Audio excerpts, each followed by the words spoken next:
Eh bien parlons-en, puisque j'ai déjà alimenté ma rubrique hebdomadaire, ma nouvelle rubrique tant attendue, le naturopathe condamné de la semaine. Et donc cette semaine c'était avec Thierry Casasnovas, pas encore tout à fait condamné, mais justement je vous renvoie à la chronique qui n'est pas encore publiée, mais que je publierai prochainement, j'en ai pas mal en réserve. Donc pas très loin des naturopathes en termes de rigueur scientifique. Je veux aujourd'hui bien sûr parler de... Vous pouvez pas comprendre ce que je vous dis. Le El Famoso, Didier Raoult, qui risque à nouveau d'être inquiété puisqu'il y avait le Conseil de l'Ordre, mais pas seulement. Alors ce qui lui est reproché aujourd'hui, ainsi que à l'IHU Méditerranée Infection, dont il assure la direction, alors plus pour très très longtemps à ce que j'ai compris, mais il en est toujours à la tête. Faut dire qu'il est pas tout jeune, il a 69 ans je crois, Didier Raoult.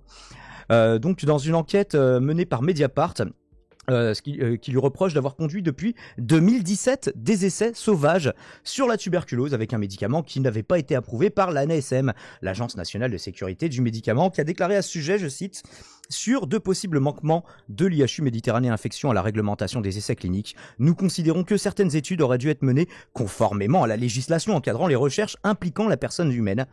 Ceci n'est pas admissible, et annoncé mercredi qu'elle allait mener une inspection à l'IHU. Alors ce qui est amusant, c'est que les mêmes personnes qui crient au scandale, qu'on nous prend pour des cobayes avec un vaccin en phase 3, je rappelle qu'il y a un chevauchement des phases 3 et 4, ce qui est habituel en termes d'essais sur les vaccins.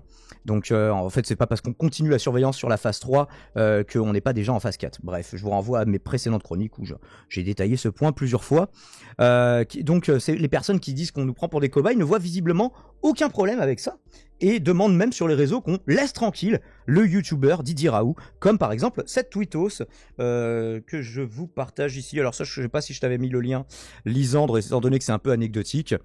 Donc laissez le professeur Raoult tranquille, pourquoi pas, et qui nous disait il y a quelques semaines, alors elle dit pas le mot cobaye, j'ai eu la flemme d'éplucher tout son fil Twitter tout de même, qui avait partagé, voilà, une de mes cousines s'est fait vacciner en avril, depuis elle a les jambes et les chevilles gonflées, un ami de mon père vacciné en juin a les mêmes symptômes, il n'en souffrait pas avant, impossible de rester trop longtemps debout pour eux deux, combien d'autres dans leur cas, et donc elle partage régulièrement, enfin elle est très très vigilante sur les vaccins, mais par contre il ne faut pas du tout embêter Didier Raoult. Je ne comprends pas tellement la logique, mais alors je peux vous proposer quand même une moralité, être un cobaye c'est nul, sauf à Marseille, visiblement, où là, écoutez, c'est plutôt cool, ma foi. Donc, quelques articles qui en parlent ici sur la Marseillaise, l'IHU Méditerranée Infection, les soupçons d'essais illégaux confirmés par une enquête interne de la PHM, donc assistance publique, hôpitaux de Marseille. Qu'est-ce que j'avais d'autre de beau dans la boîte à nuggets? Normalement, j'avais d'autres liens. Mediapart, voilà le lien de Mediapart. Abonnez-vous à Mediapart aussi si vous le pouvez. Qui titrait IHU de Marseille, les ravages d'une expérimentation sauvage contre la tuberculose. Voilà, si vous voulez le détail. Et j'avais un dernier lien, je crois, voilà, BFM, parce que pourquoi pas, c'est histoire de recouper l'information. Accusation d'essais illégaux à l'IHU de Marseille, l'ANSM saisit le procureur. Donc voilà, entre ça, le Conseil de l'Ordre, la retraite va être longue à arriver pour Didier Raoult. Je sais pas comment ça va se passer pour lui, sa fin de carrière. Mais en tout cas, il y a pas mal de gens qui ont pas mal de choses à lui reprocher. Est-ce que tu en avais entendu parler, toi, Lisandre? Vraiment de très très loin. Donc, ouais. Et là, attendez, il n'y a pas les liens. Alors, je suis en train de les récupérer chez Daimon pour vous les donner. Je vous poste tout ça. Non, j'en ai entendu parler vraiment de très loin. Donc, je suspends mon jugement. Oui, je suspends mon jugement. Tu rejoins ce que dit Gus Ofgal, attendre la fin du procès pour savoir avant de conclure, ça serait plus sage. Je ne fais que relayer des enquêtes qui ont été menées conjointement ou pas conjointement, ça d'ailleurs je ne sais pas, mais en tout cas c'est les conclusions conjointes de Mediapart et de la PHM elle-même, donc c'est quand même un petit peu leur boulot de savoir ce qui se passe dans les hôpitaux publics de leur circonscription, de leur municipalité. C'est spectaculaire. Alors, je ne sais pas si c'est spectaculaire, Carlyle. Oui, Lisandre. Il y a Soumkat qui nous dit ce serait bien de faire la critique dans le sens inverse. Facile d'attaquer les complotistes, et dans l'autre sens, tout le monde il est beau, tout le monde il est gentil. Dans l'autre sens, tout le monde il est beau, tout le monde il est gentil. Trouve une chronique, on a dit ça. En plus, Soumkat, habitué de l'émission, il est souvent dans le chat, donc tu sais bien qu'on critique aussi le gouvernement et qu'on a critiqué profondément le gouvernement sur plein de trucs. Et d'ailleurs, là-dessus, Enfin, désolé, je reviens sur On le Zemmour. rappelle, nous ne renoncerons pas aux terrasses, nous ne renoncerons pas au restaurant, nous ne renoncerons pas au théâtre pour nous dire la semaine d'après nous sommes en guerre. On n'a pas de masque, du coup on va dire que les masques ça sert à rien, alors qu'évidemment on sait que les masques ça sert à quelque chose et qu'on masque juste notre incompétence parce que le renouvellement des stocks ça a été n'importe quoi. Enfin, il y a plein de choses. Les contrôles aux aéroports où c'était juste, voilà, Les affichettes. c'est ça, contrôlez-vous vous-même. Et le fait d'avoir rapatrié des militaires qui étaient dans la région de Wuhan, enfin, sans les mettre en quarantaine, il y a eu plein de choses à leur reprocher, évidemment, et qu'on continue de leur reprocher. Le truc, c'est que ça, tout le monde le dit, en fait. Donc, tu vois, c'est vrai que nous, est-ce qu'on va aller répéter quelque chose? Au bout d'un moment, on l'a dit, on a fait des lives pendant tout le confinement, on a fait énormément de lives, on l'a dit sur tous les tons. Au bout d'un moment, on l'a dit, et ce qu'on entend beaucoup, c'est des gens qui nous disent oui, mais alors regardez, Raoult ceci, Raoult cela. Donc on a l'impression qu'il y a peut-être plus besoin que nous, médias indépendants, on aille débunker des trucs que beaucoup de gens croient de bonne foi, sur plutôt Internet, que d'aller, il y a un consensus plutôt répéter pro-Raoult, ce que vous savez déjà, ce qu'on sait tous, que le gouvernement a été à chier, qu'ils ont fait n'importe quoi, etc. Et vous inquiétez pas, quand il y aura les procès du gouvernement, d'Agnès Buzyn, etc., on les relaiera, on les suivra, on ne vous dira pas oh là là, c'est terrible que Agnès Buzyn soit en garde à vue comme tous les journalistes à la télé, clairement pas. Donc c'est juste que voilà, quand il y a des conneries de l'autre côté en plus, c'est même est-ce que Raoult est tant que ça un rebelle qu'on l'a dit, alors que Macron l'a contacté plein de fois, que Macron a demandé ses conseils, etc. J'ai l'impression que c'est plutôt quelqu'un qui fait partie de l'élite scientifique, Raoult. Donc à ce niveau-là, il est critiquable comme tous les scientifiques, comme le Lancet quand ils ont fait une étude bidon dans la précipitation, alors, etc.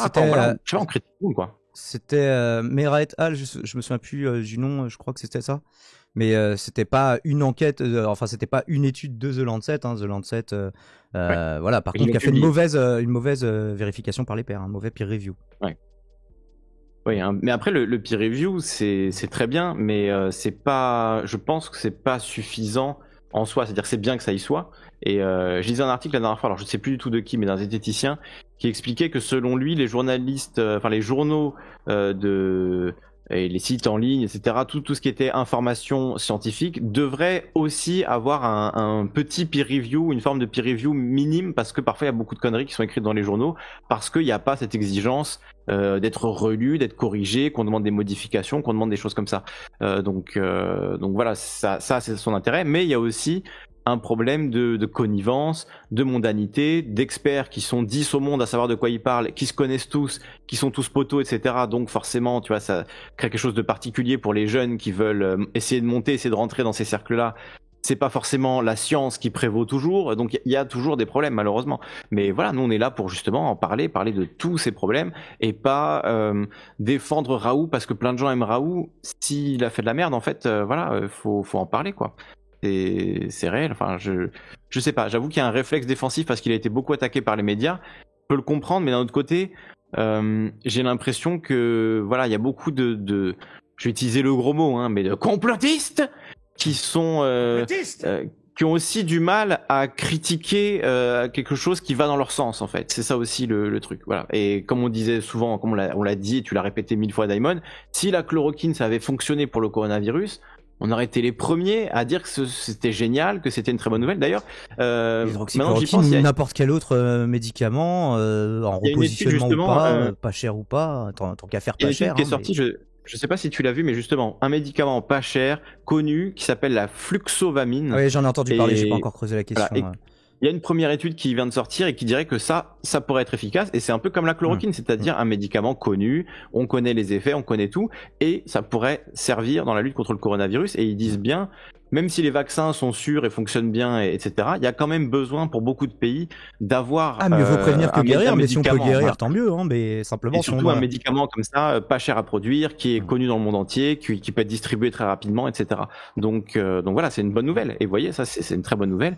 Et donc on verra si c'est confirmé dans les prochaines études, etc. Mais la fluxovamine, apparemment, ça pourrait être quelque chose qui a un très bon impact sur la guérison du coronavirus. Donc c'est pas le remède miracle non plus. Voilà, affaire à suivre. Ouais. Parce que Olivier Véran lui-même, qui par la suite s'était très très opposé aux conclusions de Raoult, avait dit lors des premières études qu'il y avait des premiers résultats très encourageants pour la chloroquine. Ce qui ne veut pas dire que voilà, dès que quand tu essaies de reproduire la chose avec une méthodologie un peu plus réglo. Est-ce que ça fonctionne ou pas? Est-ce que ça fonctionne en dehors de l'hôpital de IHU Méditerranée Infection? Visiblement, ça fonctionne assez peu ailleurs qu'à Marseille. Donc bon. Il y a Rachid qui nous dit... Il y en a qui ont essayé, ils ont eu des problèmes, hein, notamment par exemple au Brésil, hein, où ils ont fait justement des études là-dessus, la semaine dernière. Voilà, et même avec de plus grosses doses, ça ne donnait pas de résultats, ça donnait même plutôt des résultats délétères, et où on a vu, de toute façon, hein, la politique sanitaire au Brésil, ce qu'elle a donné, malheureusement, de Bolsonaro contre ses gouverneurs, hein, d'État à État. Hein, j'ai vu que au Brésil, les gouverneurs locaux ont pas mal de pouvoir, donc des fois ils se sont opposés à Bolsonaro. Il y a Courrier 6 qui nous disait: on vous a pas entendu sur le retrait des vaccins comme Johnson & Johnson et Moderna après leur utilisation en masse. Moderna c'est récent, Johnson il y a le gros avantage, et c'est pour ça qu'ils l'ont utilisé, c'est que c'était le seul qui avait une seule dose, il me semble, hein. Donc, mais c'est clairement pas celui qui a été le plus utilisé, il me semble. Il y a Rachid qui nous dit... Celui qui a été le plus utilisé, c'était et ça reste celui de Pfizer-BioNTech. Oui, Rachid qui disait. Rachid dit les brevets pour une pandémie, c'est scandaleux, puisqu'on parle des vaccins, etc. Et ça, c'est clair, hein, ça c'est vraiment... Je pense que c'est aussi un des brasiers du complotisme, en fait. Si on avait tout de suite suspendu les brevets, mais c'est comme pour Total, là, tu vois, et l'écologie, en fait. Si on avait suspendu la propriété lucrative des moyens de production pour pouvoir mettre cet argent au bénéfice de la lutte contre la pandémie, etc., je pense que beaucoup plus de gens auraient eu confiance, se seraient dit, ok, là on est en train de prendre des vraies décisions, c'est sérieux, et il n'y a pas 5 labos qui vont devenir milliardaires grâce au vaccin, tu vois. Et ça, ce détail-là, un détail déjà, mais à mon avis, c'est quelque chose qui aurait fait beaucoup de bien, précisément à l'opinion publique, on va dire, à la confiance, en fait. C'est une question de confiance, et c'est vrai qu'on aurait plus confiance, moi j'aurais eu plus confiance clairement dans des vaccins sans brevet, en fait, des vaccins libres, gratuits, parce que c'est une pandémie mondiale et qu'il faut aller vite, quoi. Voilà, donc le fait d'avoir permis à énormément de gens de s'enrichir cette pandémie, et pas que les fabricants de vaccins d'ailleurs, ou les labos, il y a aussi Elon Musk, Jeff Bezos, Total, on l'a dit tout à l'heure, bien enrichi, oui, pendant d'entreprises, le premier confinement.